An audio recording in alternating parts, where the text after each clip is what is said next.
বর্ণানুর বোঝা থেকে আমরা কি লিখবো? নিচের কোনো বিন্দুতে মোট শক্তি আর উপরের কোনো বিন্দুতে মোট শক্তি সমান। এবার মোট শক্তির মধ্যে কি কি আছে? গতিশক্তি আছে, স্থিতিশক্তি আছে আর চাপ শক্তি আছে, তিনটা শক্তি মিলে মোট শক্তি। আচ্ছা, এবার একটা কথা শুনতে হবে। দেখো তাহলে আজকে আমরা করব কি, এই যে সীমা, এই সীমাটা সর্বোচ্চ কখন হবে সেটা আমরা বার করব। বুঝতে পারছো?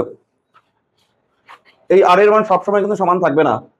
ধরো এই গোল ছিদ্রটা যদি এইখানে থাকে তাহলে গতিবেগ কম হবে, তাহলে সীমাও কম কাছে পড়বে। একটু নিচে করলাম, গতিবেগ বেশি হবে, একটু সীমা বাড়বে।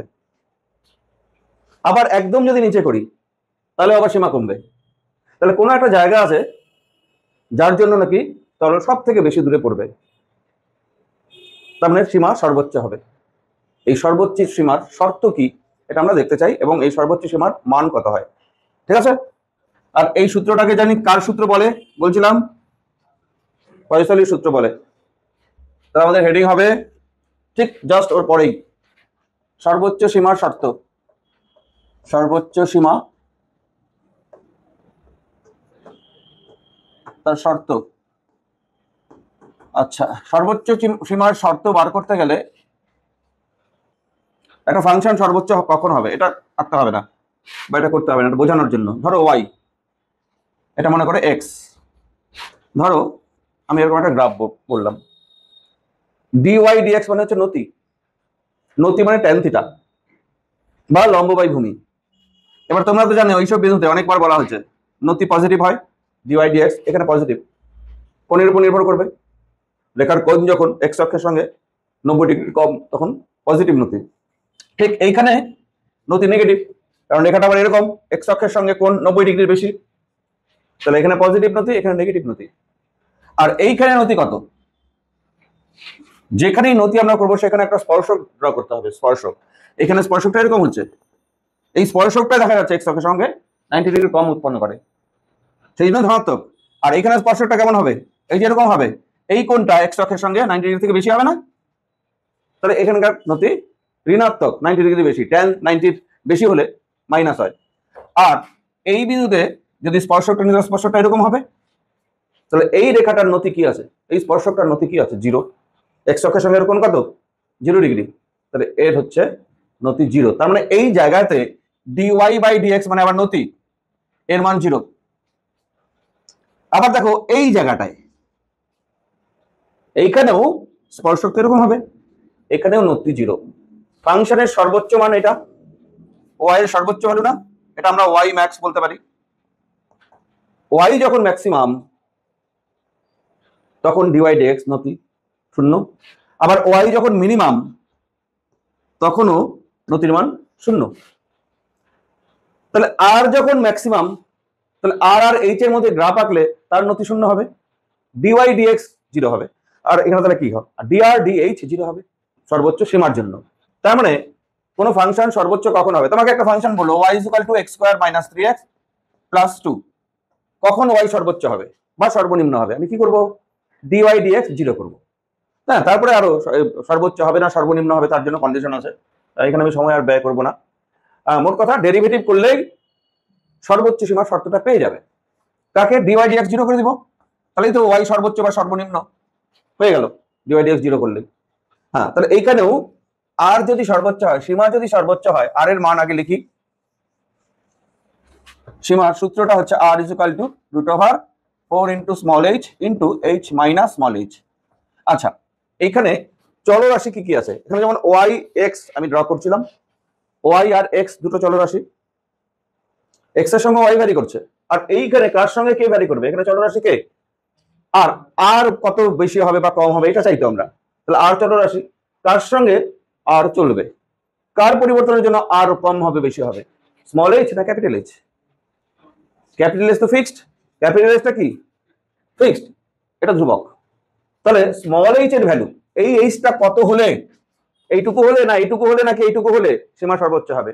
তাহলে আমি ডেরিভেটিভ করব আর কে, কার সাপেক্ষে করব? Small H. বোঝা গেল? আর সর্বোচ্চ হলে অবশ্যই ডিআর, এখান থেকেই জানি লিয়া, ডিআর ডিএইচ = 0 করব। ব্যাস, সর্বোচ্চ সীমার শর্ত আমাদের নির্ণয় হয়ে যাচ্ছে। এবার ডি ডিএইচ অফ আর আর এর ভ্যালুটা তুমি বসাতে পারো 4 into H H minus H, এটার আবার রুট ওভার আছে, এইটা 0 করতে হবে। এখন দেখো আমি DDH of H into H minus H এর পাওয়ার হাফ লিখে দিই ইকুয়াল টু 0। কেন 4টা লিখলাম না কেন বলো তো? 4 বাইরে নিয়ে আসো, আর ওই পাশে 0 আছে, 4 লেখার দরকার কি আমার? 0/4 করলে তো ওই দিকটা 0ই হবে। তাহলে এইটা লিখলাম, আর এইচ এখানে এইচ মাইনাস এইচ, এইচ এর পাওয়ার কত? হাফ। এইচ মাইনাস এইচ তারও পাওয়ার হাফই আছে। আচ্ছা, এইটা আমরা গুণের সূত্র বলি। এবার গুণের সূত্র অ্যাপ্লাই করবো, ডেরিভেটিভের গুণের সূত্র। ডেরিভেটিভের গুণের সূত্র কারণ মনে আছে? ডিইউভি বাই ডিএক্স, এটাকে আমি u into dv by dx plus v into du by dx এটা লিখতে পারি। একটাকে বাইরে রাখবো আরেকটা ডেরিভেটিভ, আরেকটা বাইরে রাখবো আরেকটা ডেরিভেটিভ।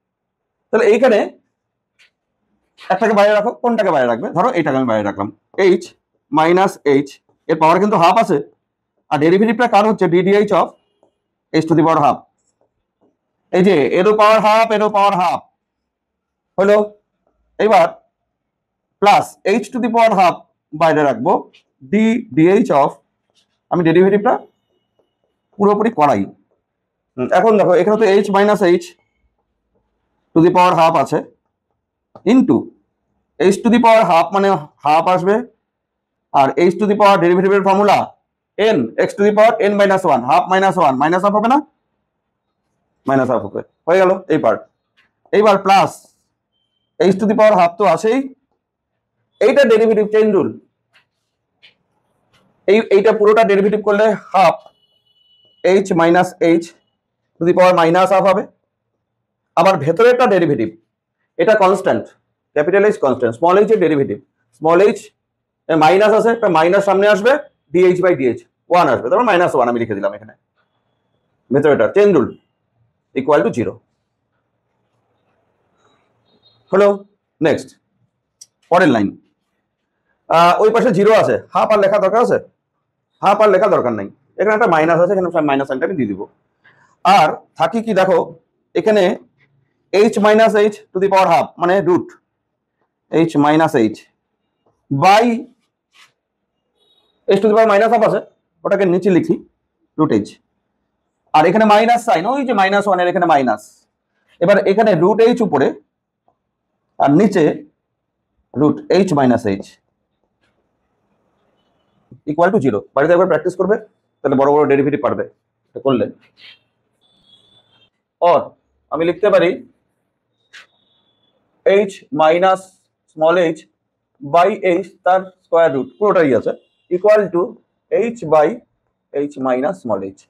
এটা হলো দুই পাশে স্কয়ার করে দাও, স্কয়ার করলে রুট ওভারটা থাকবে না, h minus h by h equal to h by h minus h। দেখো এখন তো আমাদের বার করবো কি স্মল h এর ভ্যালু, স্মল h এর ভ্যালু। তো স্মল h এর ভ্যালু আমরা যদি করতে চাই এটা এটা এটা করো, এটা করলে কি হবে h স্কয়ার না, h square minus h plus minus h plus small h square, ঠিক আছে, equal to h square, h square square কেটে গেল, তাহলে h square minus 2 small h equal to 0, তাহলে 2h equal to h square, তাহলে small h equal two দেখো h by 2 আসে। কি বুঝলা? সীমা কখন সব থেকে বেশি হবে? যখন ওই যে গোল ছিদ্রটা কোথায় থাকবে? ঠিক মাঝখানে থাকবে, বুঝতে পারছো? এবং এটাই তাহলে সর্বোচ্চ সীমার শর্ত, সর্বোচ্চ সীমার শর্ত হলো। এবার এই সর্বোচ্চ সীমার মান কত হবে, আর ম্যাক্সের ভ্যালু কত হবে? আর ম্যাক্সের ভ্যালু কত? আর ছিল হচ্ছে আমাদের 4 into small h into h minus small h, তাহলে ইকুয়াল টু 4 স্মল h মানে h বাই 2, আবার h মাইনাস স্মল h মানে আবার ক্যাপিটাল h বাই 2। দেখো এটা হিসাব করে দেখো তো কত হয়, আমাকে বলো হিসাব করে, নিজেরা হিসাব করো, করো ঝটাপট নিজে হাতে ক্যালকুলেশন করো, দেখে দেখে না, ক্যালকুলেশনটা সবসময় নিজে হাতে করার চেষ্টা করবা, তাহলে আটকাবে না অনেক কিছু। আর ম্যাক্স দেখি কার কি আসে এই ক্যালকুলেশনটা করলে। এটা মাইনাসটাকে করো, এইচ আসে, দেখছো এইচ আসবে, H minus H by two, H by two, এখানে এইচ বাই টু, এখানে এইচ বাই টু, নিচে দুইটা দুই আসছে, 4 এর সঙ্গে কেটে যাবে, এইচ স্কোয়ার হয়ে যাচ্ছে, রুট এইচ স্কোয়ার, মানে আমি বলছি হ্যাঁ, তাহলে এইচ, তার মানে এই যে পাত্রটা, এইখানে যদি এইটুকু তরল থাকে, এখানে যদি ছিদ্রটা থাকে, এইটুকু আর এইটুকু সমান হতে হবে, তাই বলছে ছিদ্রটা যদি ঠিক মাঝখানে থাকে, কোথায় করলাম, এই যে এইচ বাই টু হয়, টোটাল এইচ বাই টু যদি হয় এটা, তাহলে সীমা হবে আর ম্যাক্স, এটাই হবে আর ম্যাক্স। আর আর ম্যাক্স এর ভ্যালুটা কত, সেটা হচ্ছে এইচ এর সমান, অনেক দূর কিন্তু, আরো বড়, আর একটু বড়, আর ম্যাক্স এই যে এইচ যতটা ততটা সমান, তার সমান, বুঝতে পারছো? সর্বোচ্চ সীমা শর্ত হলো আমাদের। নেক্সট পড়া, ও আমাদের চলছিল হচ্ছে বার্নৌলির উপপাদ্যের প্রয়োগ, এটা 1 নম্বর প্রয়োগ ছিল, 1 নম্বর প্রয়োগ হলো, এখন 2 নম্বর প্রয়োগ, দেখো 2 নম্বর প্রয়োগ, 2 নম্বর বার্নৌলির উপপাদ্যের প্রয়োগে চলছে আমাদের, এটা 2 নম্বর। 2 নম্বর হচ্ছে, আমি হেডিংটা দিচ্ছি ভেঞ্চুরি মিটার, ভেঞ্চুরি মিটার। আসলে 2 নম্বর এটা তরল প্রবাহের হার নির্ণয় করতে, এটা একটা যন্ত্র, তরল প্রবাহের হার নির্ণয় করে এটা, এটা দিয়ে, এই যন্ত্রটা দিয়ে। দেখো বিষয়টা কি তো বোঝাবই, ভেঞ্চুরি মিটার এমন একটা যন্ত্র যার মাধ্যমে তরল প্রবাহের হার নির্ণয় করা হয়। তরল প্রবাহের হার মানে কোনো ধরো তুমি নদী বলো, একটা নদীর মধ্যে দিয়ে প্রতি সেকেন্ডে কত তরল বেরিয়ে যাচ্ছে, কত কত তরল মানে কত আয়তনের তরল পার সেকেন্ডে প্রবাহিত হচ্ছে, আমরা ছোট্ট একটা সাধারণ একটা যন্ত্র, কাচের একটা নল দিয়ে আমরা বার করে ফেলতে পারি। ভেঞ্চুরি মিটার একটা যন্ত্র, সাধারণ একটা যন্ত্র, কাচের একটা নল টাইপের, সেইটা আমি নদীর মধ্যে গিয়ে বসাবো, বাস ওখানে একটা ছোট্ট রিডিং দেখবো, ছোট্টই বলছি, খুব বেশি দরকার হয় না, ওই রিডিংটার থেকে পার্ট দেখবো আর কি, ওই রিডিংটার থেকে আমরা ওই জল, ওই নদী দিয়ে জল কত প্রবাহিত হচ্ছে প্রতি সেকেন্ডে, সাগরে প্রতি সেকেন্ডে কত জল গিয়ে পড়ছে আমরা বের করে দিতে পারি। নদী কেন, একটা ড্রেনের মধ্যে যদি আমি যন্ত্রটাকে বসাই, ওই ড্রেন দিয়ে কত জল প্রবাহিত হচ্ছে প্রতি সেকেন্ডে সেটাও আমরা বার করে দিতে পারি। হ্যাঁ দেখো সিম্পল একটা যন্ত্র, দেখো যন্ত্রটা কেমন হয়, যন্ত্রটা ছবিটা কি একটু বড় করে আঁকবে ছবিটা, একটা কাচের নল, অ্যাকচুয়ালি এর প্রস্থচ্ছেদের কম বেশি আছে, কোথাও একটা জায়গায় শুরু করা আছে, দেখো কাচের একটা নল, এইখানে না দাঁড়াও আঁকতে গিয়ে এইখানে দুটা গ্যাপ রাখবে, এইখানে একটা গ্যাপ, এই গ্যাপের মধ্যে একটা পার্শ্বনল যুক্ত থাকবে, এইখানে একটা গ্যাপ আছে দেখো, এই গ্যাপের মধ্যে একটা পার্শ্বনল, তোমার পেন দিয়ে এঁকে ফেলে তো গ্যাপটা আঁকতে পারবে না, এখানে একটা পার্শ্বনল যুক্ত, এইটা এর একটা প্রস্থচ্ছেদ আছে, এরও একটা প্রস্থচ্ছেদ আছে, একই প্রস্থচ্ছেদ, বাস একটা কাচের নল, জাস্ট এরকম। এটা আমি জলের মধ্যে বসাবো, নদীতে গিয়ে বসাবো, তাহলে এদিকে তরল প্রবাহিত হবে, হবে না? তরল প্রবাহিত হবে, এর মধ্যে যাবে। আচ্ছা এর মধ্যে তরল গেলে কি হবে জানো তো, তোমরা তো জানো আগের দিন করানো হয়েছে, ধারাবাহিকতার সমীকরণ থেকে আমরা জানতে পারি যে যেখানে প্রস্থচ্ছেদের ক্ষেত্রফল, নল যেখানে মোটা সেখানে গতিবেগ কম। তাহলে আমি যদি দুটা বিন্দু ধরি, ধরো আমি এখানে একটা বিন্দু ধরলাম, এখানে একটা বিন্দু ধরলাম, দুটা বিন্দু এ আর বি নাম দিয়ে দিলাম, এখন এই দুইটা বিন্দুর মধ্যে তরলের গতিবেগ কোথায় বেশি, যেখানে চাপা সরু যেখানে, সেখানে তরলের গতিবেগ বেশি, এইখানে তরল কণার গতিবেগ বেশি, আর এখানে তরলের গতিবেগ কম।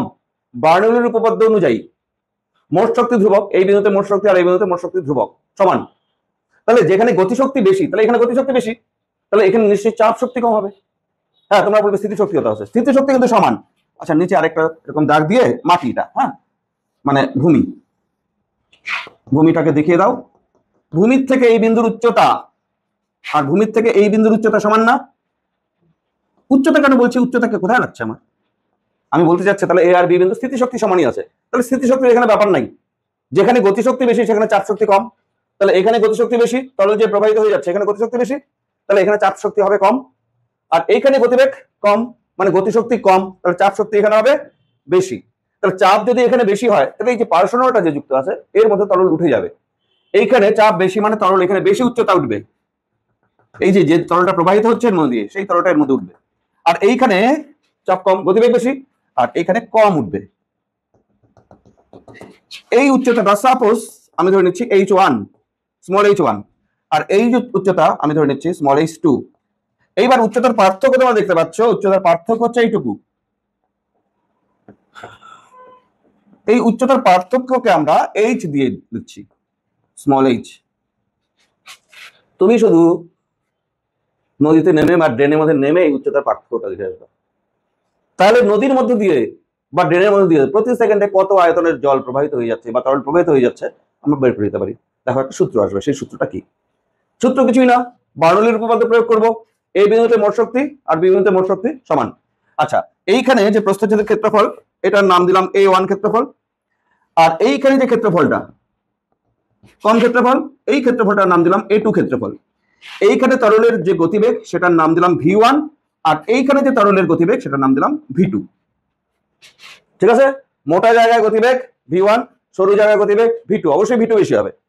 আর মোটা ক্ষেত্রফলটা, বেশি ক্ষেত্রফলটা A1, আর কম ক্ষেত্রফলটা এখানে আমরা A2 ধরলাম। হ্যাঁ, এখন আমরা ক্যালকুলেশনে আসি। দেখো কি ক্যালকুলেশন? ক্যালকুলেশন কিছুই না, ক্যালকুলেশন হচ্ছে বার্নৌলির উপপাদ্য প্রয়োগ করা হবে। দেখো বার্নৌলির উপপাদ্য প্রয়োগ কিভাবে আমরা করব। বার্নৌলির উপপাদ্য মানে কি? লেখো, বার্নৌলির উপপাদ্য থেকে, বার্নৌলির উপপাদ্য থেকে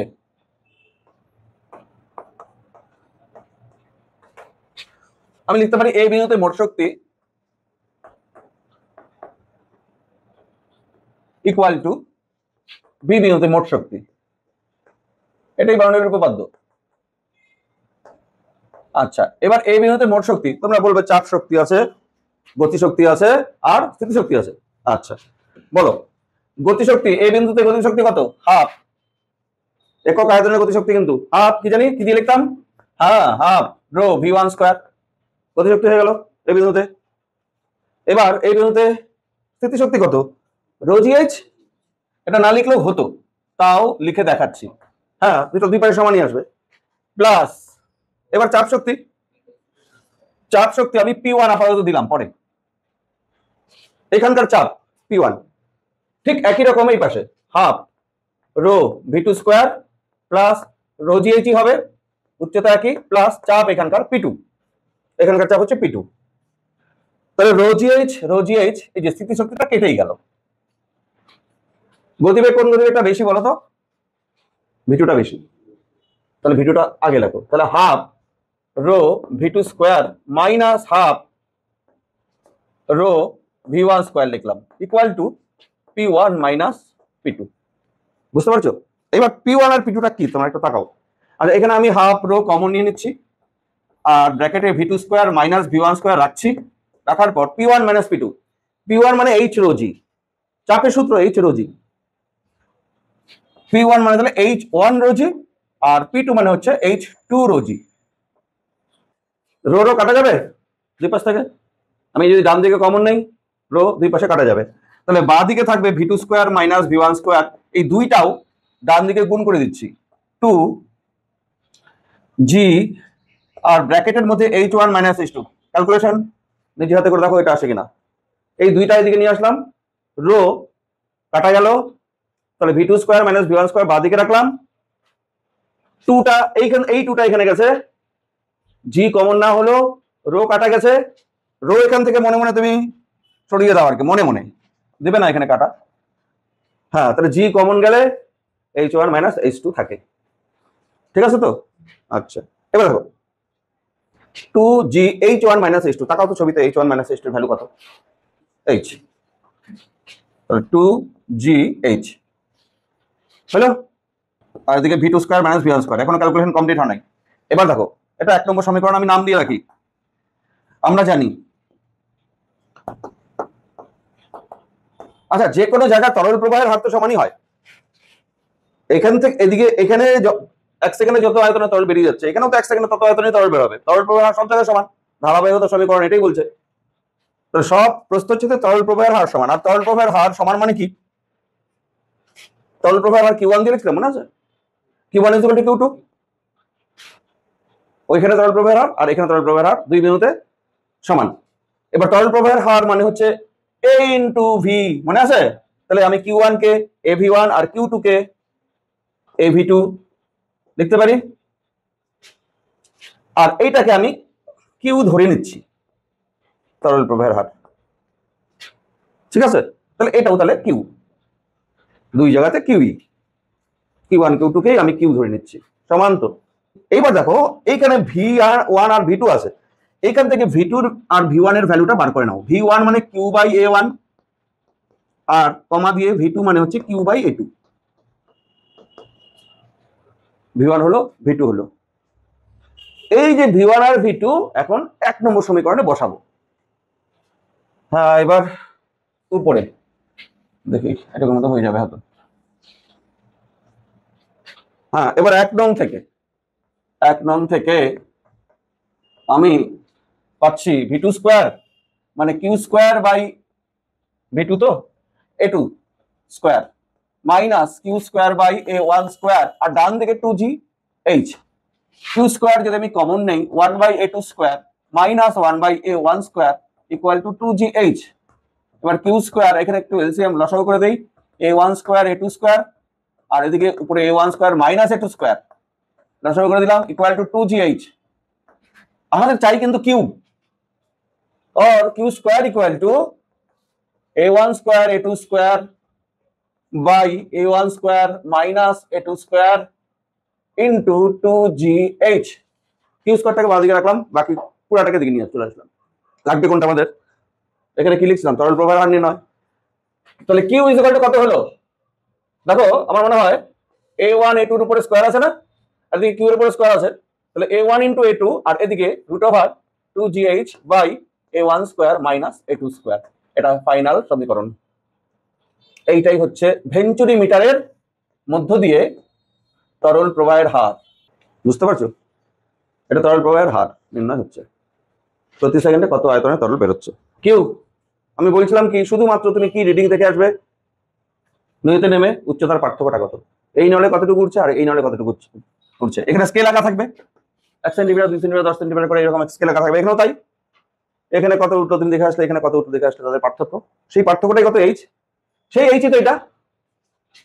আর বাকিগুলি নলের প্রস্থচ্ছেদের ক্ষেত্রফল। এটা ঘরে বসে বসে মাপে নাও, নলটাকে তুলে নিয়ে এসে এই ব্যাসটা কত তাই তো হয়ে যাবে, এই ব্যাসটা কত মেপে নাও, মেপে নিলেই আমি A1 A2 পেয়ে যাবো। তাহলে A1 A2 ঘরে বসে নির্ণয় করার বিষয়, বা একবার যদি যন্ত্র নির্ণয় করা থাকে তাহলে তোমার হয়ে গেল, এটা বারবার করতেই হবে না, তাই না? A1 A2 হচ্ছে ফিক্সড, যন্ত্রটার প্রস্থচ্ছেদ, হ্যাঁ, মোটা জায়গায় সরু জায়গায়, শুধুমাত্র এইচটা জানতে পারলেই আমরা কিউ তরল প্রবাহের হার নির্ণয় করতে পারি। হলো, এটাকে, এই যন্ত্রটার নাম হচ্ছে ভেঞ্চুরি মিটার। তাহলে ভেঞ্চুরি মিটার দিয়ে কি করা হয় বলো? ভেঞ্চুরি মিটার যন্ত্রের কাজ কি? তরল প্রবাহের হার নির্ণয়। নেক্সট দেখো, বার্নৌলির উপপাদ্য প্রয়োগ করে এরোপ্লেন কি করে উপরে ওঠে তারও ব্যাখ্যা করতে পারি। একটা গাড়ির আকার, দ্রুতগামী গাড়ির আকার যে এরকম দেওয়া হয়, তোমরা দেখো এরকম দেওয়া হয়, যে সামনের দিকে এরকম করা হয় না একটা গাড়ির আকার, একটা কারণ আছে।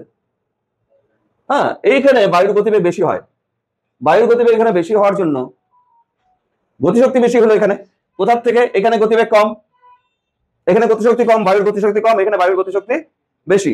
যেখানে গতিশক্তি বেশি সেখানে চাপ শক্তি কম, এখানে গতিশক্তি বেশি চাপ শক্তি কম, এখানে যে চাপটা দিচ্ছে এটা কম, কিন্তু এইখানে কি নিচে গতিবেগ কম। আচ্ছা, এখানে গতিবেগ কেন বেশি? বেশি পথ যেতে হচ্ছে বলে গতিবেগ বেশি, আর এইখানে তো সোজা পথ, তাহলে এখানে গতিবেগ কম বায়ুর, সেই জন্য গতিশক্তি কম, চাপ হবে বেশি, এখানে চাপ বেশি, এই চাপটা নিচ থেকে হবে। গাড়ির উপর তার নিচ থেকে বেশি চাপ দিচ্ছে, উপর থেকে কম চাপ দিচ্ছে, গাড়ি একটু হালকা হয়ে যাবে না? তাহলে গাড়িটাকে দ্রুতগামী করা যায়। একটা প্লেন কি করে উপরে আকাশে ওঠে? একদম এটাই, এই জিনিসই ব্যাপার। প্লেনের যে ডানা, প্লেনের ডানার যে প্রস্থচ্ছেদ, আঁকবে না এটা, ধরো এটা একটা আমি প্লেন ড্র করলাম, এটা একটা প্লেন, এটা আঁকার দরকার নেই, এটা প্লেন তো। এই যে প্লেনের ডানা, ডানা কি পাতলা শীট নাকি? ডানা কি পাতলা শীট দিয়ে তৈরি করে? না, ডানার একটা প্রস্থচ্ছেদের ক্ষেত্রফল তুমি আমি দেখালে দেখবে, এই ডানা আমি যদি এখানে কাটি, এটাই তো প্রস্থচ্ছেদের ক্ষেত্রফল, আমার হাতটা আমার করে, এটা তো একটা ডানা, আমি যদি এখানে কাটি আমার হাতের প্রস্থচ্ছেদের ক্ষেত্রফল কেমন দেখা যাবে? এইখানে কাটলাম, বলো, একদম সোজাসুজি কেটে দিলাম, কেমন দেখা যাবে প্রস্থচ্ছেদের ক্ষেত্রফল? বৃত্তাকার দেখা যাবে। এবার আমি ডানাকে যদি আমি কাটি, তাহলে এখানে প্রস্থচ্ছেদের একটা ক্ষেত্রফল আছে, সেটা কেমন দেখা যাবে? তার আকার হয় এরকম,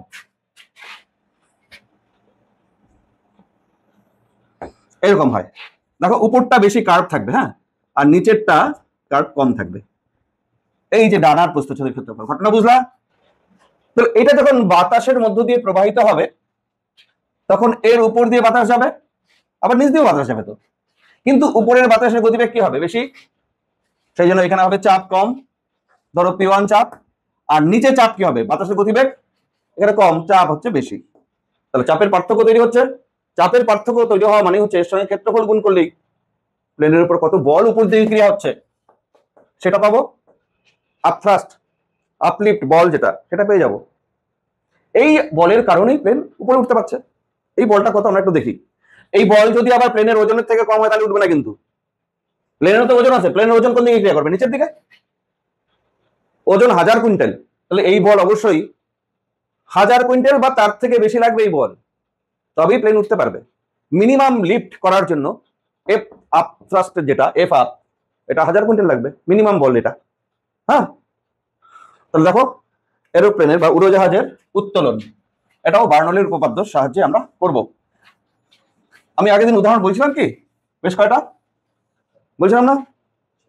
ঝড়ে চাল উড়ে যায়, ট্রেনের পাশে দাঁড়ালে টেনে নেয়, সবই তো বার্নৌলির উপপাদ্যের প্রয়োগ। আচ্ছা, হ্যাঁ হ্যাঁ, ক্রিকেট ম্যাগনাস এফেক্ট বলছিলাম, বায়ুতে সুইং করে, একই সব বার্নৌলির উপপাদ্য। তাহলে শুরু করছি এখানে উড়োজাহাজের 3 নম্বর, উড়োজাহাজের উত্তোলন। আমি হেডিংটা এরকম দিচ্ছি, উড়োজাহাজের উত্তোলন। তাহলে এবার ছবিটা আঁকবো। উড়োজাহাজের ডানার প্রস্থচ্ছেদ এটা আমরা দেখিয়ে দিই। এরকম ছবি এঁকে দাও। উপরটা কার্ভ হয়, নিচের তুলনায় উপরে বেশি কার্ভ হয়। তার ফলে উপরে এগুলা বাতাস, বাতাসের স্তর, অন্য কালার দিচ্ছি আমি, তোমরা ডট ডট দিয়ে দিও। এই স্তরগুলো কিন্তু আবার এগুলো তো ধারা রেখা, তো ধারা রেখাগুলো আবার স্পর্শ করে না, মানে কি বলে, ছেদ করে না, ছেদ করাবে না। তাহলে বায়ু প্রবাহ উপরে, নিচের চাপ P1, উপরের যে চাপ P2। আচ্ছা, এইখানকার যে বায়ুর গতিবেগ সেটা V1, উপরের বায়ুর গতিবেগ V2, উপরের অংশে বায়ুর গতিবেগ V2। বার্নৌলির উপপাদ্য থেকে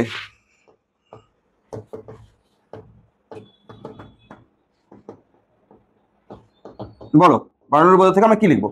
নিচের কোনো বিন্দুতে মোট শক্তি আর উপরের কোনো বিন্দুতে মোট শক্তি সমান।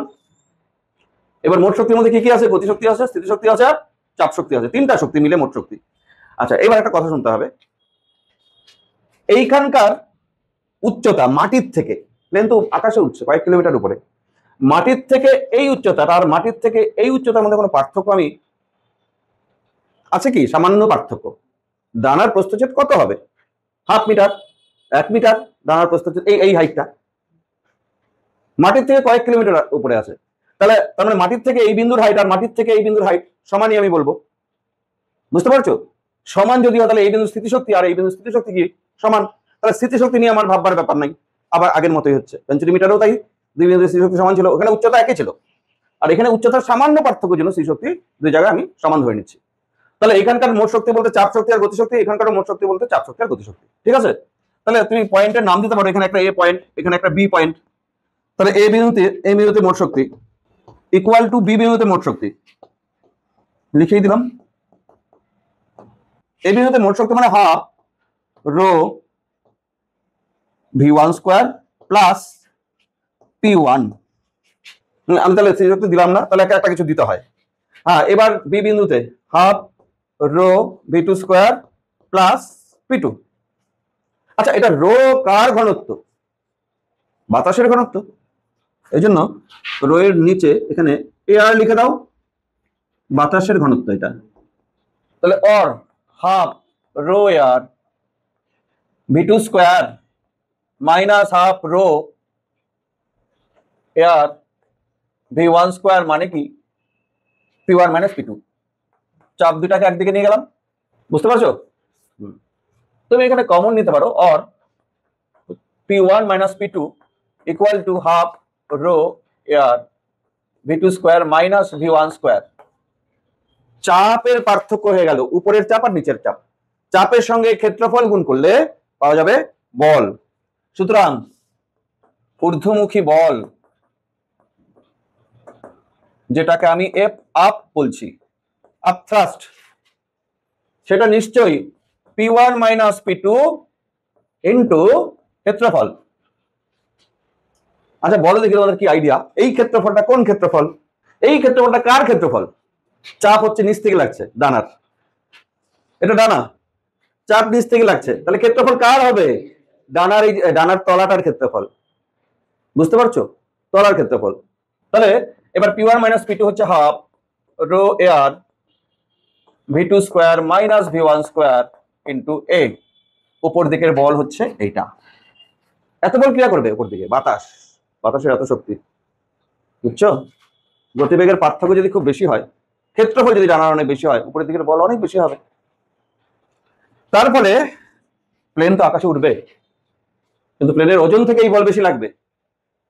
উড়োজাহাজ উত্তোলনের জন্য আমরা অবশ্যই লিখব এফ আপ, সেটা must be greater than or equal to mg। অঙ্ক আসলে ইকুয়াল টু দিয়ে অঙ্ক করে ফেলবে। তাহলে half rho air V2 square minus V1 square greater than or equal to mg। mg equal হলে জাস্ট লিফট করার জন্য প্রয়োজনীয় বল হলো। আচ্ছা তোমাদের যদি বলা হয় হচ্ছে এটা ঘরে যে টিনের চাল উড়ে যায়, সেই ক্ষেত্রেও তো ঘরে টিনের চাল উড়ে যায় ঝড়ে, সেই ক্ষেত্রে এটাই সূত্র, তাই হবে না? ধরো এটা টিনের চাল, এটা ঘর, বুঝতে পারছো? এটা মনে করো টিনের চাল। এখানে উপরে বাতাসের গতিবেগ বেশি V2, চাপ P2, হ্যাঁ চাপ কম, আর নিচে বাতাস প্রায় স্থির অবস্থা, হ্যাঁ এখানে V1টা 0 একেবারে, তাহলে নিচে চাপ P1টা বেশি। এবার টিনের চালের একটা ভর আছে, ওজন, সেটা এটা, পুরা থিওরিটা এটাই না? আর এখানে কার ঘনত্ব নিব? বাতাসেরই ঘনত্ব নিব। হ্যাঁ তোমার অনেক সময় বলতে পারে যে ঘরের ভেতরে বাতাসের গতিবেগ নাই, তার মানে কি V1টা কি ধরবো? 0 ধরবো। তার মানে আসল সূত্র এটাই, টিনের চাল উড়ে যাওয়ার সূত্র এটাই। দেওয়া থাকতে পারে ঘরের ভেতরে বাতাসের গতিবেগ নাই মানে V1 0, কিন্তু ঝড়ের গতিবেগ দেওয়া থাকবে V2, এটা তো দেওয়া থাকতেই হবে, না তো উড়বেই না। তাহলে টিনের চাল উড়ে যাওয়ার সূত্রও হতে পারে এটা, এটা উড়োজাহাজ উত্তোলন প্লাস টিনের চাল, উড়োজাহাজ প্লাস টিনের চাল, আমি এইভাবে লিখে দিলাম। টিনের চাল দুইটার জন্যই এই সূত্র প্রযোজ্য হবে। এখন শুরু করব পরের চ্যাপ্টার, সান্দ্রতা। ছোট চ্যাপ্টার, খুব লিমিটেড থিওরি, ওখান থেকেই অঙ্ক আসে। দেখো সান্দ্রতা, ঘর্ষণ তোমরা পড়ছো, ঠিক ঘর্ষণের মতোই সান্দ্রতা। ঘর্ষণ হচ্ছে কঠিন কঠিনের মধ্যে যে বাধাজনিত বল, একটা আরেকটার উপর দিয়ে চলতে গেলে, দুটি বস্তুর মধ্যে আপেক্ষিক গতি থাকলে যে বাধাজনিত বল তাদের গতির বিরুদ্ধে ক্রিয়া করে সেটাকে বলা হয় ঘর্ষণ বল। এবার তরলের ক্ষেত্রে ওই ঘর্ষণ বলটাকে আমরা বলছি সান্দ্র বল। দুটি তরল স্তরের মধ্যে আপেক্ষিক গতি থাকলে এক স্তর আরেক স্তরকে বাধা দেয়, টেনে ধরে পেছন দিকে, এটাকে বলা হয় সান্দ্র বল। আচ্ছা দেখো ব্যাপারটা আগে বুঝে নাও, আগে ঘর্ষণ থেকেই বোঝো। এটা একটা তল, এই তলের উপর একটা বস্তু, এই বস্তুটাকে আমি এদিকে সরাচ্ছি, ভি গতিবেগে সরাচ্ছি, সমবেগে। তাহলে এইদিকে আমি বল প্রয়োগ করছি, সেই জন্য ভি গতিবেগে সরছে। ঘর্ষণ বল বস্তুটার উপর কোন দিকে কাজ করে তোমরা জানো? পেছন দিকে। এইখানে যেহেতু গতিশীল, সেই জন্য কি ঘর্ষণ কাজ করবে? স্থিতি ঘর্ষণ না গতি ঘর্ষণ? চলো ঘর্ষণ, এফ কে দিয়ে নাম দিতাম, মনে পড়ে? তাহলে সামনের দিকে যদি আমি গতিশীল করি, পেছন দিকে এফ কে, হ্যাঁ চলো ঘর্ষণ বল ক্রিয়া করে। কার উপর করলো এটা? বস্তুটার উপর। কে করছে? এই তলের উপরে। এর বিপরীতমুখী প্রতিক্রিয়া আছে, ওই প্রতিক্রিয়া কার উপর ক্রিয়া করবে? নিচের তলের উপর, নিচের তলের উপর। এর উপরে কিন্তু এফ কে ক্রিয়া করবে। ঘটনা বুঝতে পারছো? কোন দিকে? এই তলের উপর, সামনের দিকে। তাহলে এই দুটোর আপেক্ষিক গতিকে বাধা দিচ্ছে এই বল, এইটাকেও চলতে বাধা দিচ্ছে, আবার এইটাকেও চলতে বাধা দিচ্ছে। আচ্ছা তোমরা হয়তো ভাবছো এখানে আপেক্ষিক গতি মানে কি? একটা তো স্থির, একটা হচ্ছে গতিশীল, তাও তো আপেক্ষিক গতি আছে।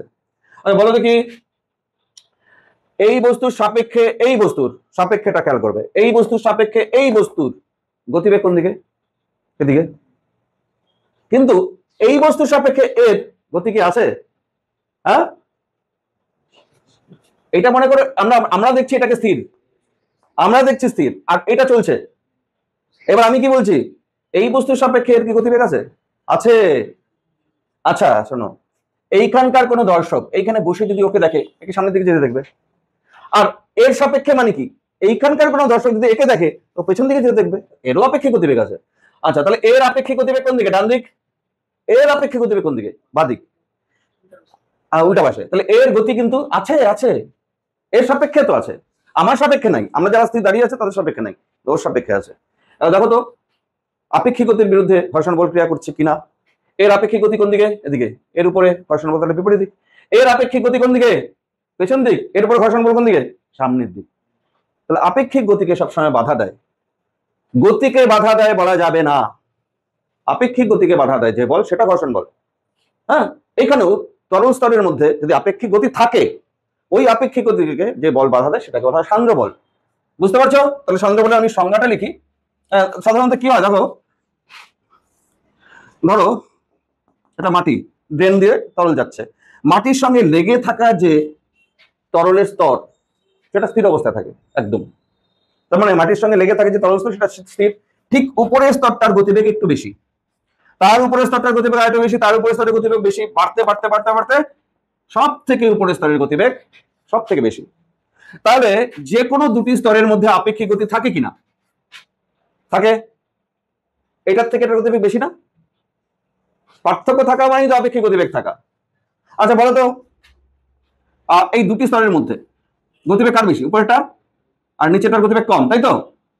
আমি এটা পরে, ঘটনাটা বুঝছো? ঘটনাটা এরকম হচ্ছে, তাহলে এই স্তর একে বাধা দেবে, দেখি কোন দিকে বাধা দেবে বলতে পারো কিনা দেখি। তোমরা বলো, আমি এটা নাম দিলাম এ স্তর, এটা বি স্তর। বলো বি স্তরের সাপেক্ষে এর আপেক্ষিক গতি কোন দিকে? তরল কিন্তু, সমগ্র তরল কিন্তু যাচ্ছে এদিকে, সমগ্র তরল যাচ্ছে এদিকে। দেখি বি স্তরের সাপেক্ষে এ স্তরের আপেক্ষিক গতিবেগ সামনের দিকে, কারণ উপরেরটা তো বেশি, উপরের মানটা বেশি। আচ্ছা আরো উদাহরণ তোমাদের সুবিধা করি, এটা মনে করো 20 গতিবেগে যাচ্ছে, এটা মনে করো 15 গতিবেগে যাচ্ছে। তাহলে বি যদি একে দেখে কত গতিবেগ দেখবে? 5। কোন দিকে? সামনের দিকে।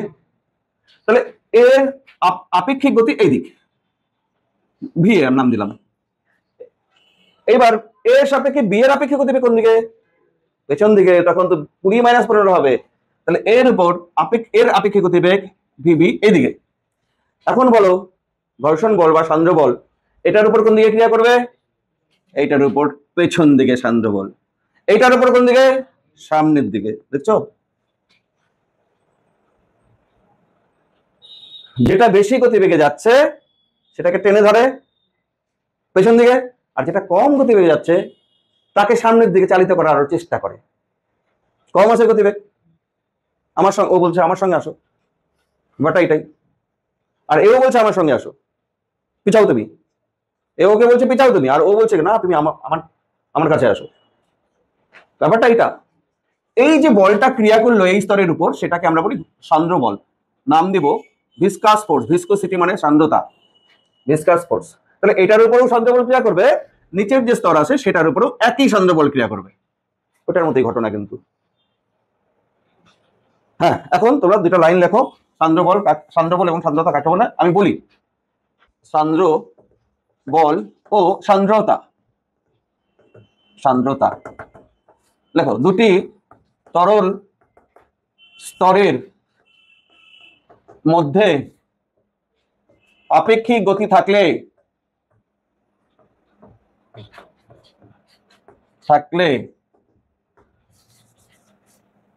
যে বল ওই আপেক্ষিক গতির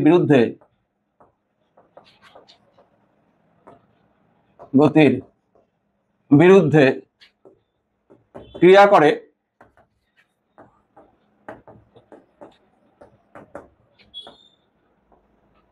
তাকে সান্দ্র বল বলে। সান্দ্র বল ব্র্যাকেটে না এফ ভি দিও, ভিটা নিচে লিখবে। সান্দ্র বল বলে হইল প্রবাহীর এই ধর্মকে, এটা শুধু তরল বা জলের ক্ষেত্রে থাকবে তা না, বা গ্যাসের ক্ষেত্রেও থাকবে। প্রবাহীর এই ধর্মকে সান্দ্রতা বলে, ভিসকাস ফোর্স আর ভিসকসিটি হইল। এখন নিউটনের সূত্র দেখো, সান্দ্রতার ক্ষেত্রে নিউটনের সূত্র।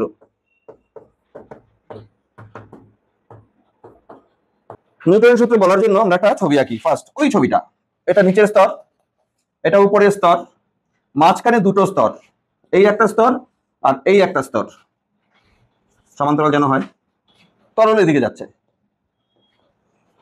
এই স্তরের হাইট এক্স মাটির থেকে, এবং এই স্তরটার গতিবেগ ভি, আর এই স্তরটার হাইট একটু বেশি এক্স প্লাস ডেল্টা এক্স, আর গতিবেগতার একটু বেশি ভি প্লাস ডেল্টা ভি।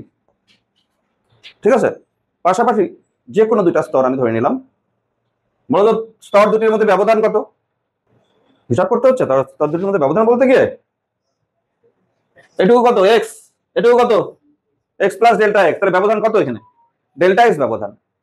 গতিবেগের পার্থক্য কত, আপেক্ষিক গতিবেগের মান কত এখানে ডেল্টা ভি, পার্থক্যটাই আপেক্ষিক গতিবেগ, তাই তো? আচ্ছা, যদি বলা হয় দূরত্বের সঙ্গে বেগের পরিবর্তনের হার, তাহলে কি বলবা তুমি? দূরত্বের সঙ্গে বেগের পরিবর্তনের হার। দেখো ডেল্টা এক্স দূরত্বের জন্য বেগের পরিবর্তন ডেল্টা ভি, আমি কি বললাম সেটা শোনো। ডেল্টা এক্স দূরত্বের জন্য বেগের পার্থক্য কত ডেল্টা ভি। একক দূরত্বের জন্য যে বেগের পার্থক্য হবে এটাই দূরত্বের সঙ্গে বেগের পরিবর্তনের হার।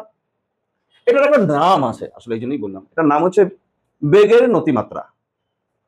এটাকে বলা হয় বেগের নতিমাত্রা। ঠিক আছে, নতিমাত্রা মানে দূরত্বের সঙ্গে পরিবর্তনের হার যেটা, সেটা। তাহলে এই টার্মটা আমরা বলছি এখানে বেগের নতিমাত্রা কাকে বলি আমরা? বেগের পরিবর্তন বাই ব্যবধান। বেগের নতিমাত্রার যদি কখনো একক চাই আমরা কি লিখবো?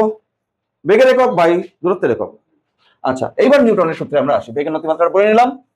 নিউটন আমাদের বলল সান্দ্র বল, নিউটনের তত্ত্ব অনুযায়ী সান্দ্র বল ভিসকাস ফোর্স এফভি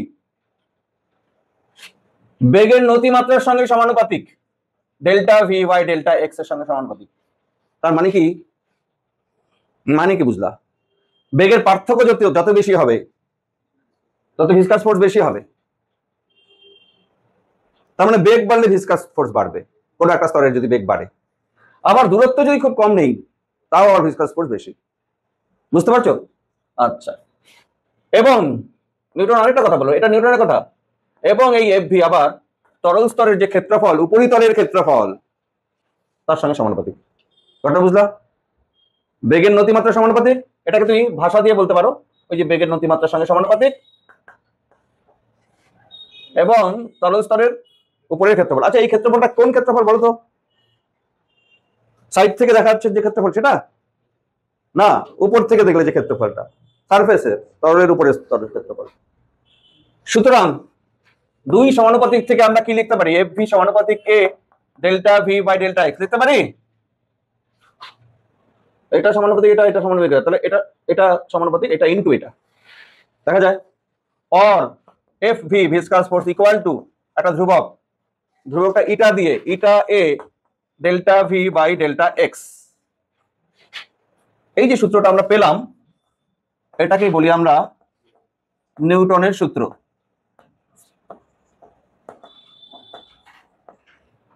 এখানে ইটা যেটা, এটা হচ্ছে একটি ধ্রুবক।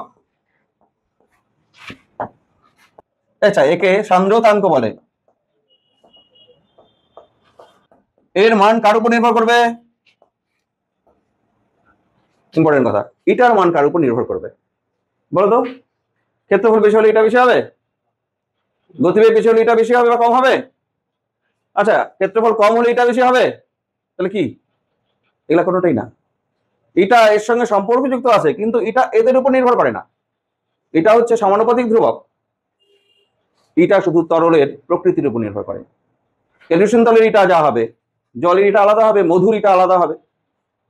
হানি, মধু এর সাধারণত বেশি জলের তুলনায়, ও বাধা দেবে বেশি। জলকে নাড়া দাও, এক বালতি জল দিয়ে তুমি যদি নাড়িয়ে দাও আর এক বালতি মধু দিয়ে যদি নাড়িয়ে দাও, কোনটা আগে থেমে যায়? মধু আগে থেমে যাবে। আচ্ছা, মধু এক বালতি মধু দেখো নাই আলকাতরা? ও হ্যাঁ, দেখা যায়, আজকাল তো দেখা যায়, নিয়ে নিয়ে বের হয়। হ্যাঁ, সব ইয়ে মেশানো, চিনি মেশানো, আর বলে যে এখনই পারলাম। হ্যাঁ, মৌমাছি থাকে ওর মধ্যে। এই যে বাড়ি নিয়ে আসলাম, এই যে মৌমাছিগুলো, তখন হাজার মৌমাছি। যাই হোক, এক বালতি মধু নাড়িয়ে দেখবে, এক বালতি জল নাড়িয়ে দেখবে, মধুটা তাড়াতাড়ি থেমে যায়। তার মানে কি, মধুর কি বেশি আসলে? বাধা বেশি, বাধা। এক স্তর আরেক স্তরকে বাধা বেশি দেয়, সান্দ্রতাঙ্ক বেশি। ঠিক আছে, এর মান তরলের প্রকৃতির উপর নির্ভর করে, মানে প্রবাহীর প্রকৃতির উপর নির্ভর করে।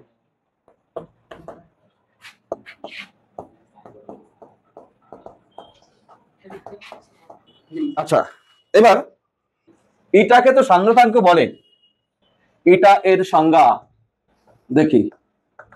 সংজ্ঞা নিজে বানিয়ে লিখতে হয়, সূত্র জানি, সংজ্ঞা বলতে পারবো। এটা কার মধ্যে আছে? এর মধ্যে আছে তো, এখান থেকে আমি এটার সংজ্ঞা দিতে পারবো তো।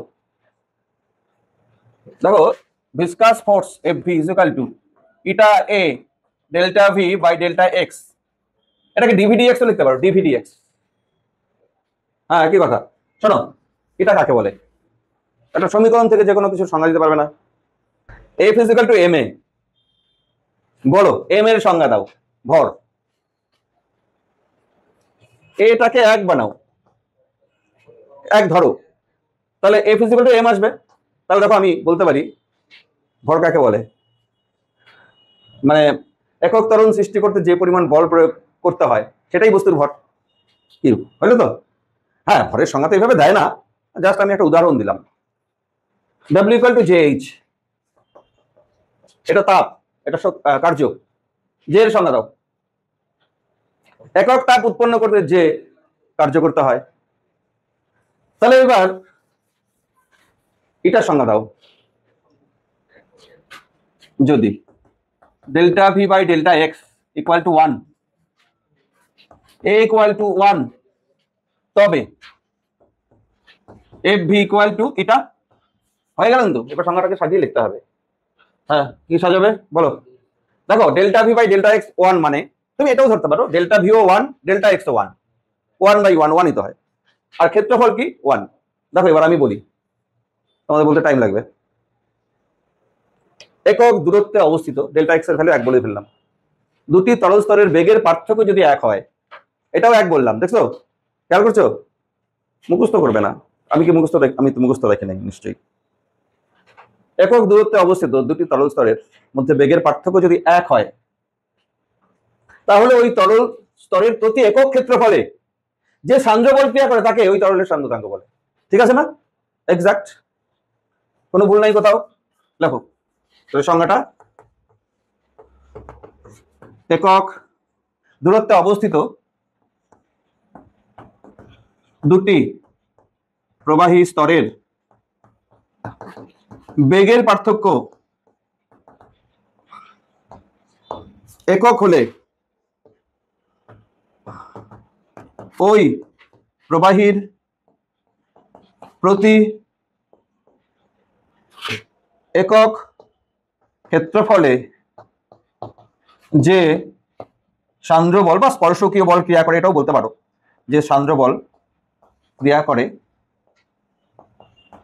তাকে ওই প্রবাহীর সান্দ্রতাঙ্ক বলে।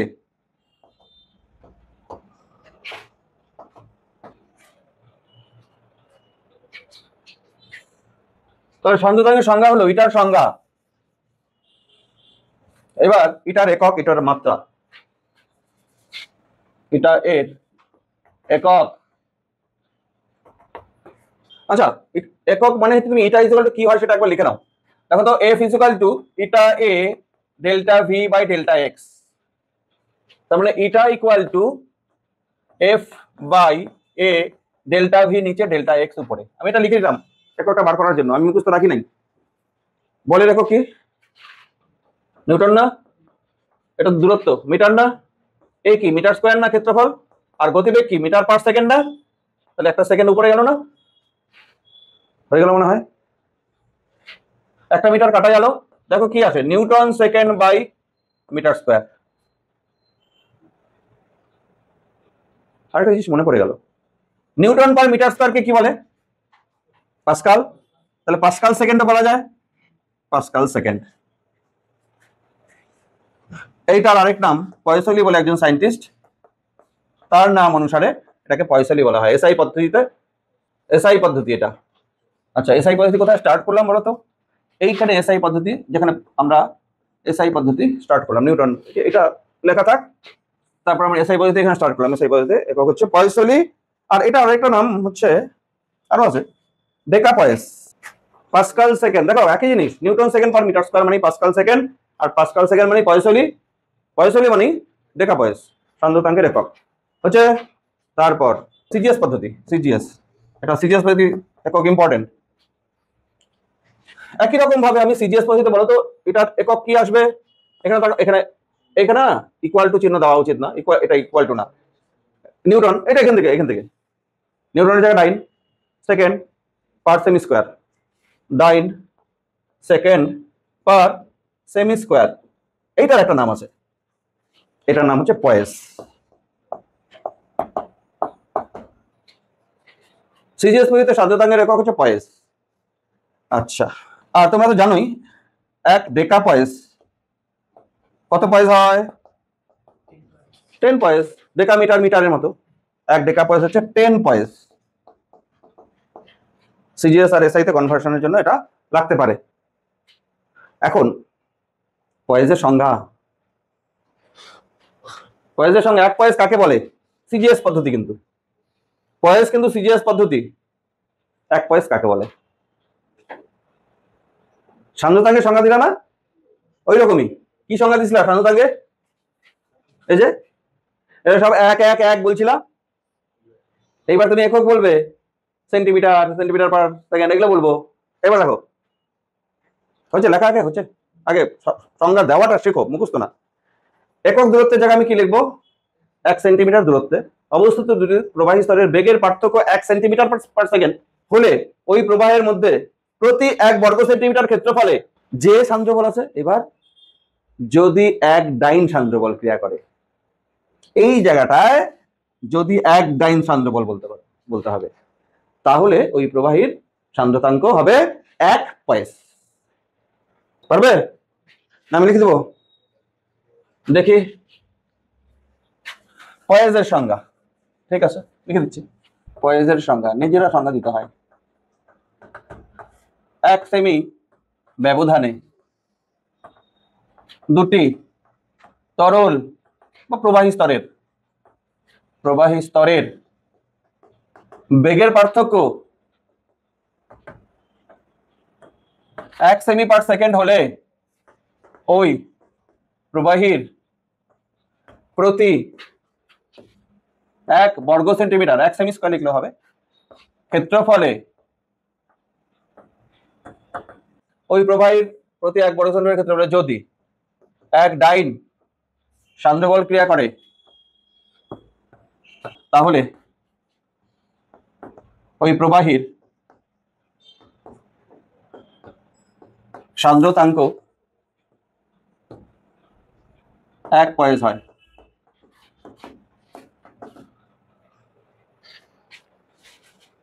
তারপর এটার মাত্রাটা খুব ইম্পর্টেন্ট।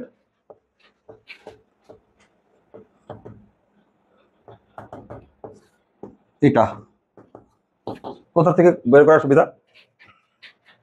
আমার মনে হয় newton second per metre square, এখান থেকে মাত্রা বের করার সুবিধা। বল, সময়, দূরত্ব স্কয়ার। বল বলো, M L T to the পাওয়ার -2 বলের মাত্রা না? তারপর সময় মানে টি বাই মিটার স্কয়ার মানে এল স্কয়ার। দেখো কি আসে হচ্ছে M L to the power -1 T to the power -1। এটা সান্দ্রতাঙ্কের মাত্রা। এটা মুখস্থ রেখে দিতে পারো, কারণ এটা আসে খুব। আচ্ছা, নেক্সট পড়া। এরপর হচ্ছে প্রান্তীয় বেগ, এটা আরেকটা নাম সীমান্ত বেগ বা সীমান্ত বেগ। দেখো তা কাকে বলে, তাকে সংজ্ঞা ঠিক হবে।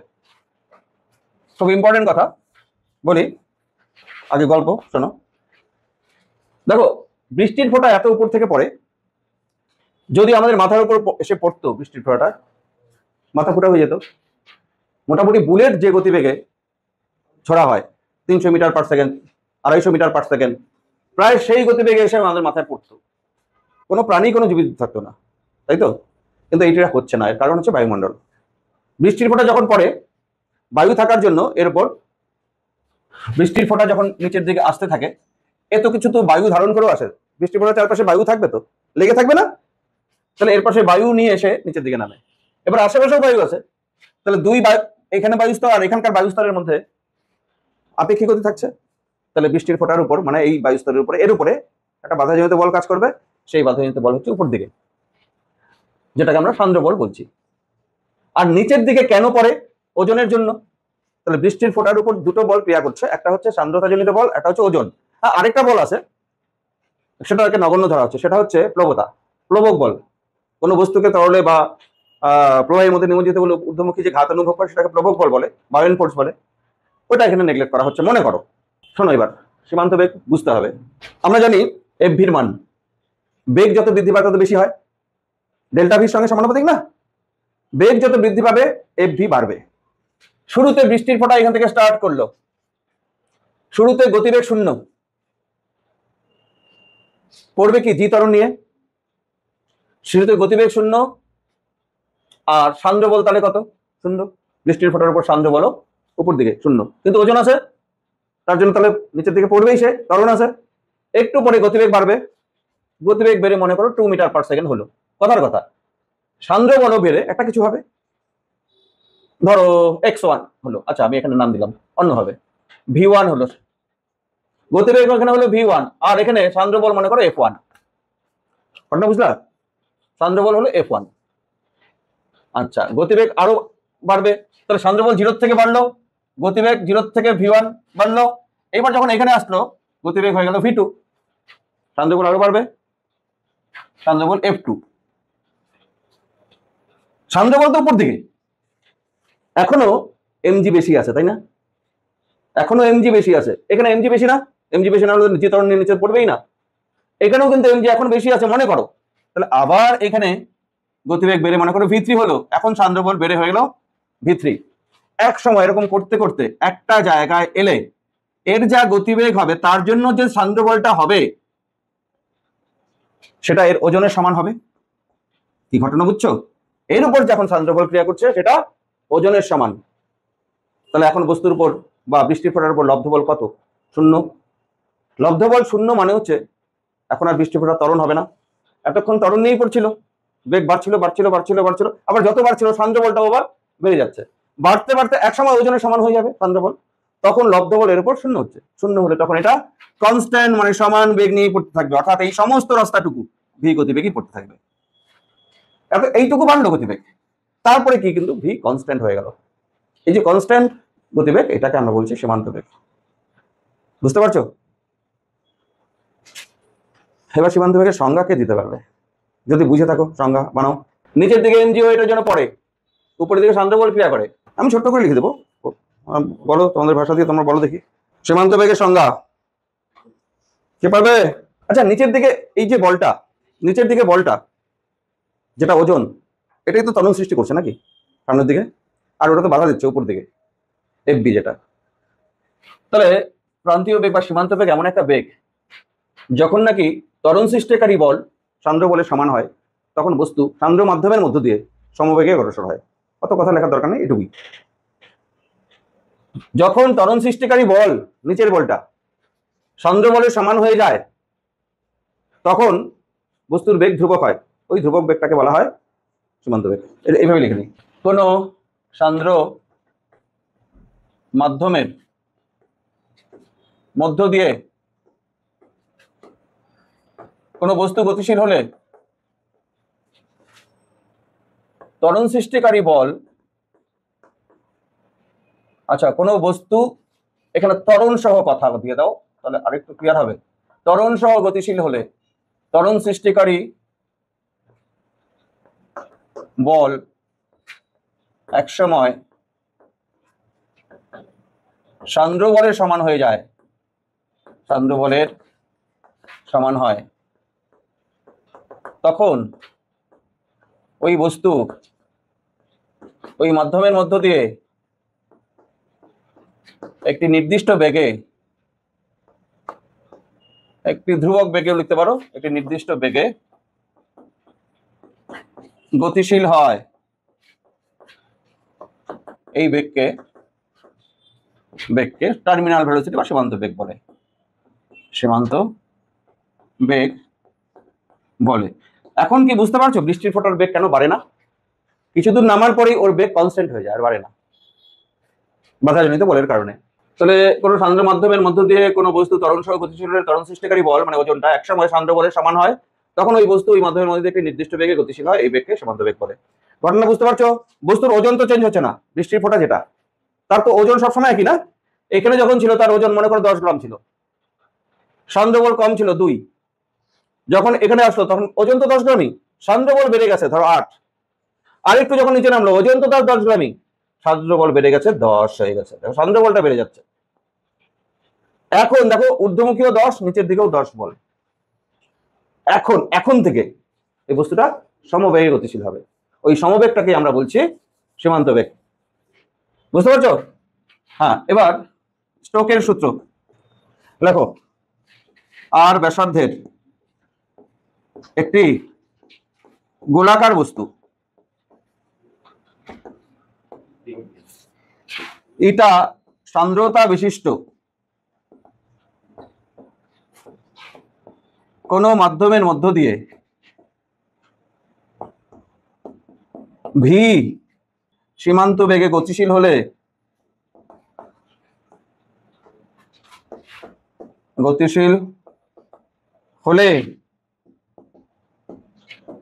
বস্তুটির উপর সান্দ্রতাজনিত বল বা সান্দ্র বল লিখলেও হবে F V equal to 6 pi eta আর ভি। এই যে সূত্রটা, এটা কি বলা হচ্ছে স্টোকের সূত্র। এটা কিন্তু সান্দ্র বল। কখনকার সান্দ্র বল? কখনকার?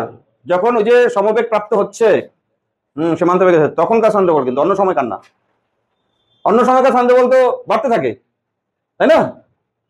ভি সমবেগে যখন যায় তখন সান্দ্র বলের মানে হলো।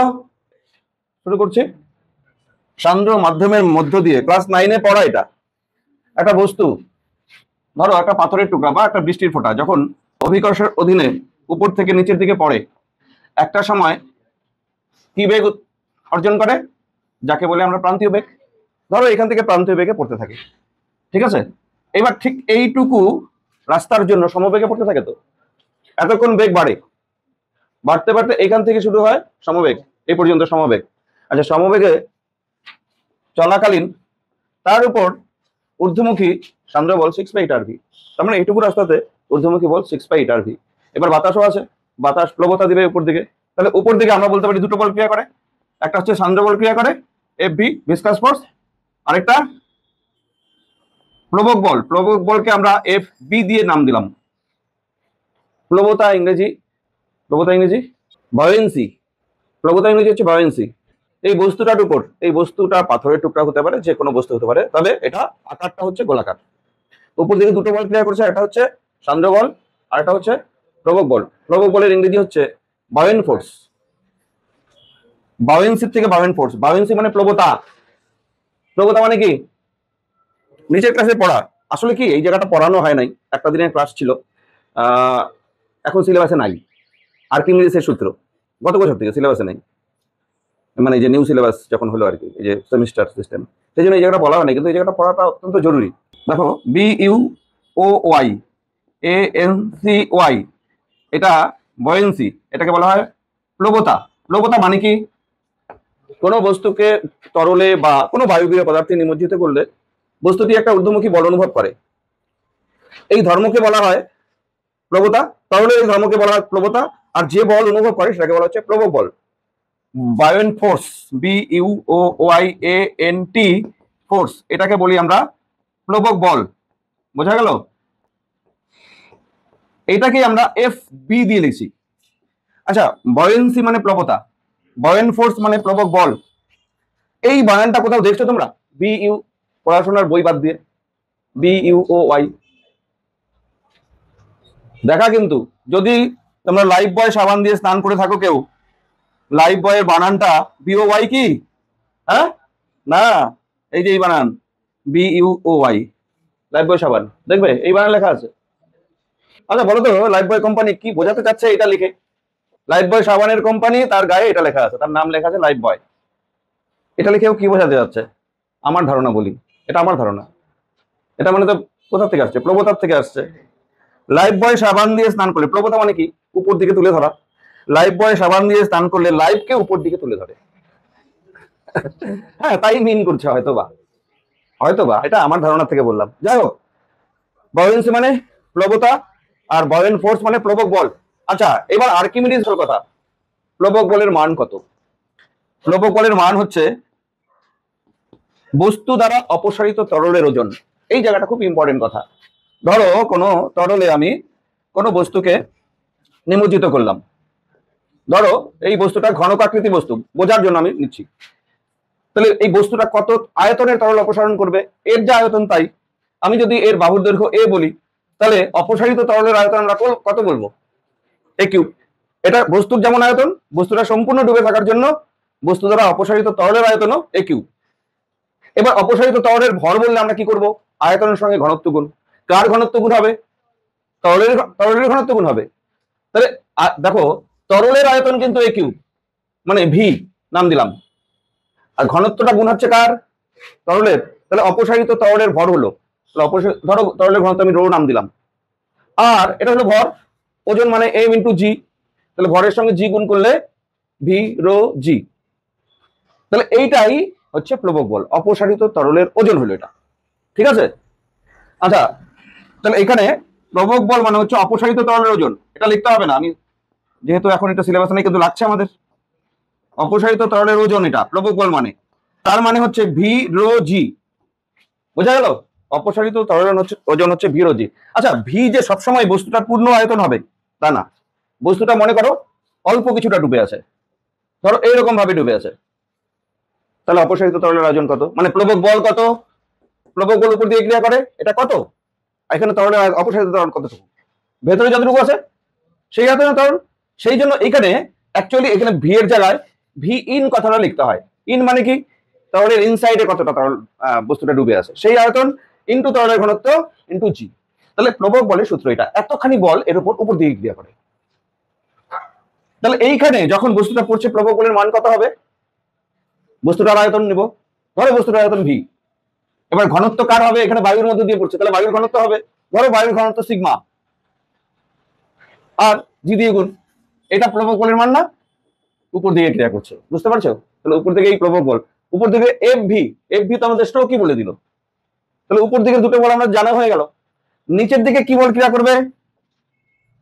এটা সমবেগে পড়ছে, সমবেগে পড়া মানে হচ্ছে তার উপর লব্ধি বল, এর উপর লব্ধি বল শূন্য। লব্ধি বল শূন্য কথার অর্থ হচ্ছে বিপরীতমুখী বল সমান হবে। উপর দিকে বল F V plus F B equal to নিচের দিকের বল। তাহলে মোট বল কত হলো? বস্তুটার উপর মোট বল কত হলো? শূন্য। শূন্য মানে বস্তু সমবেগে পড়ছে, কারণ বস্তুটা এখন তো ভি প্রান্তিক বেগে পড়ছে বা সীমান্ত বেগে পড়ছে। সমবেগ, সমবেগ মানে বস্তু ত্বরণ শূন্য। ত্বরণ শূন্য মানে হচ্ছে বস্তুর উপর লব্ধ বল শূন্য। লব্ধ বল শূন্য মানে হচ্ছে উপর দিকের বল নিচের দিকের বল সমান। তাহলে আমি কি লিখতে পারি এই ক্ষেত্রে? লিখতে পারি mg equal to F V plus F B. ব্যাস, পরিষ্কার কথা। হ্যাঁ, তাহলে এইটুকু আমরা এখন লিখি। হেডিং দিব আমরা। আমাদের এখানে বার করার বিষয় হচ্ছে, দেখো, অভিকর্ষের অধীনে পতনশীল বস্তুর প্রান্তীয় বেগ। প্রান্তীয় বেগটা কত সেটা আমরা নির্ণয় করতে চাচ্ছি। আর এখান থেকে কিন্তু সমস্ত পরীক্ষাতে প্রশ্ন আসে, যদিও ক্লাস 9 থেকে শুরু সূত্র এটা। ধরি একটু লিখে দিই, কারণ পরীক্ষার থিওরিটাও থাকবে, পরীক্ষার থিওরিটিক্যাল প্রশ্নটাও থাকে। ধরি আর ব্যাসার্ধের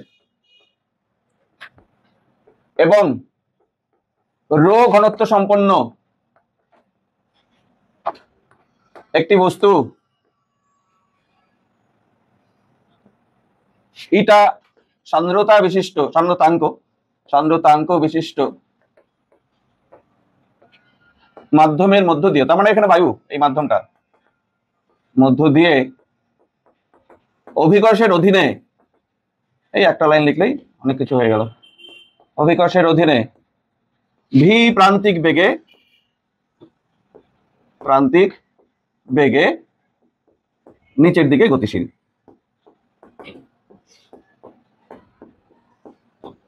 গতিশীল। ব্যাস এটুকু লিখে নিলাম। এখন ক্যালকুলেশনটা কি হবে? ঊর্ধ্বমুখী মোট বল সেটা হচ্ছে FV প্লাস FB। তোমরা ভাষা দিয়ে লিখতেই পারো, সান্দ্র বল আর হচ্ছে প্লবক বল। নিম্নমুখী বল বস্তুর ওজন, এটা কিন্তু বস্তুর ওজন মানে mg ধরে নিলাম। এবার একটা লাইন লেখো, যেহেতু বস্তুটি v সমবেগে পতনশীল, দেখো v সমবেগে পতনশীল, সুতরাং আমি লিখতে পারি FV উপর দিকের বল, ওই ছবিটা আঁকতে হবে, FV plus FB equal to mg সমান হবে। তাহলে ব্যাস আমাদের কাজ শেষ। এখন FV ভিসকাস ফোর্স এর ভ্যালু কত? 6 পাই ইটা আর ভি প্লাস প্লবক বল, এটার আয়তন ক্যাপিটাল ভি, তাহলে capital V sigma. Good. Sigma মানে কার? সিগমা তো দেখি নাই না, আচ্ছা এখানে লিখে দেব ভি সিগমা জি। সিগমা মানে হচ্ছে এখানে মাধ্যমের ঘনত্ব, মাধ্যম মানে এখানে বায়ু, ইকুয়াল টু mg। m মানে বস্তুটার ভর, মানে বস্তুর আয়তন ইন্টু বস্তুর ঘনত্ব, বস্তুর আয়তন ইন্টু ভি ধরলাম আমি, বস্তুর ঘনত্ব রো ইন্টু জি। ঠিক আছে না? এই তো mg এর ভ্যালু এটা। আমাদের দরকার স্মল ভিটা। আচ্ছা এটা ক্যাপিটাল ভি, আয়তনটা ক্যাপিটাল ভি দিয়ে ধরা হয়েছে ঠিকঠাক, আর এটা হচ্ছে স্মল ভি। এবার আমরা লিখতে পারি, অ্যাকচুয়ালি এটা চাই 6 pi eta R small V equal to V sigma G minus V rho G, হ্যাঁ V rho G minus V sigma G, এটা লিখতে পারি আমরা। আচ্ছা এখানে একটু দেখো, এবার ভি তো কমন যায়, জিও কমন যাবে, রো মাইনাস সিগমা জিটা এই পাশে লিখলাম। ভি মানে গোলক, গোলকের আয়তন মানে 4/3 pi R cube, rho minus sigma into G, আর বাঁ দিকে তো আমাদের 6 পাই ইটা আর ভি আছেই। এখন দেখো কি কি কাটা যায়, কাটা যাওয়ার পরে যেটা অ্যান্সার আসবে সেটাই হয়ে গেল কাজ আমাদের এখানে। হ্যাঁ দেখো পাই পাই কাটা যাবে, এখানে 8টা কেটে গিয়ে এখানে আর স্কোয়ার থাকবে, এখানে স্কোয়ার থাকবে না, তাহলে বাঁদিকে 6 ইন্টু ইটা ইন্টু ভি। আচ্ছা আমি একটু লিখি 6 ইন্টু ইটা ইন্টু ভি, আর ডান দিকে 4/3 R square rho minus sigma into G. বাদ গেল কিছু? আচ্ছা এখন আমাদের চাইতো ভি, মানে 4/3 নিচে 6 ইটা, তারপরে আর স্কোয়ার, নিজের মতো ক্যালকুলেশন করতে পারো, আমার মতোই করতে হবে এমন কোনো কথা না। তাহলে এবার 2 দিয়ে কাটলে 2, এখানে 3, 2/9 eta R square rho minus sigma into G. এইটাই হচ্ছে আমাদের প্রান্তীয় বেগের রাশিমালা। পরীক্ষা আসবে আর এটা থেকে অঙ্ক আসে, মুখস্থ রাখতে হবে ফর্মুলা, অঙ্ক আসলে তো ফর্মুলা মুখস্থ রাখতে হবে। 2/9 eta R square rho minus sigma into G. আচ্ছা এবার এখান থেকে অঙ্ক কিরকম আসতে পারে শোনো। অঙ্কের ক্ষেত্রে যখন একই উপাদানের পদার্থ দুটো ফেলা হচ্ছে, মনে করো উপর থেকে, একটার ব্যাসার্ধ বেশি একটার ব্যাসার্ধ কম, আমি অঙ্কের হিন্স দিচ্ছি কিরকম অঙ্ক হতে পারে। কি বলছি, হয় একই উপাদানের, তার মানে এটাও লোহার তৈরি এটাও লোহার তৈরি, একটার ব্যাসার্ধ কম একটার ব্যাসার্ধ বেশি, এদেরকে একই মাধ্যমের মধ্য দিয়ে যখন উপর থেকে নিচে ফেলে দেওয়া হচ্ছে, এদের প্রান্তীয় বেগের অনুপাত কত, কিভাবে হবে? দেখো তোমাকে ভাবতে হবে কি কি একই বলছে, বলছি একই উপাদান সেম, মাধ্যমও সেম, দুটোই বায়ু মাধ্যমের মধ্যে ফেলে দেওয়া হচ্ছে, শুধু একটার ব্যাসার্ধ কম একটার ব্যাসার্ধ বেশি, একটা ছোট একটা বড়, এদেরকে উপর থেকে ফেললে প্রান্তীয় বেগের অনুপাত চাইছে ছোটটা আর বড়টার। ধরো এটার ব্যাসার্ধ 2 মিলিমিটার, এটার ব্যাসার্ধ ধরো 3 মিলিমিটার, তাহলে প্রান্তীয় বেগের অনুপাত কত হবে? এই কায়দা তো শিখতে হবে, জানতে হবে। কি কি কনস্ট্যান্ট? উপাদান কনস্ট্যান্ট। উপাদান বলতে এখানে উপাদানই যখন বলবে তখন কি কি ধরবো? রো। বস্তুর ঘনত্ব তো বস্তুটা সেম, তাহলে বস্তুর ঘনত্ব রো সেম হবে, তার মানে এইটা কনস্ট্যান্ট। মাধ্যম সেম, দুইটাই বায়ুর মধ্যে দিয়ে ফেলে ফেলে দেওয়া হচ্ছে।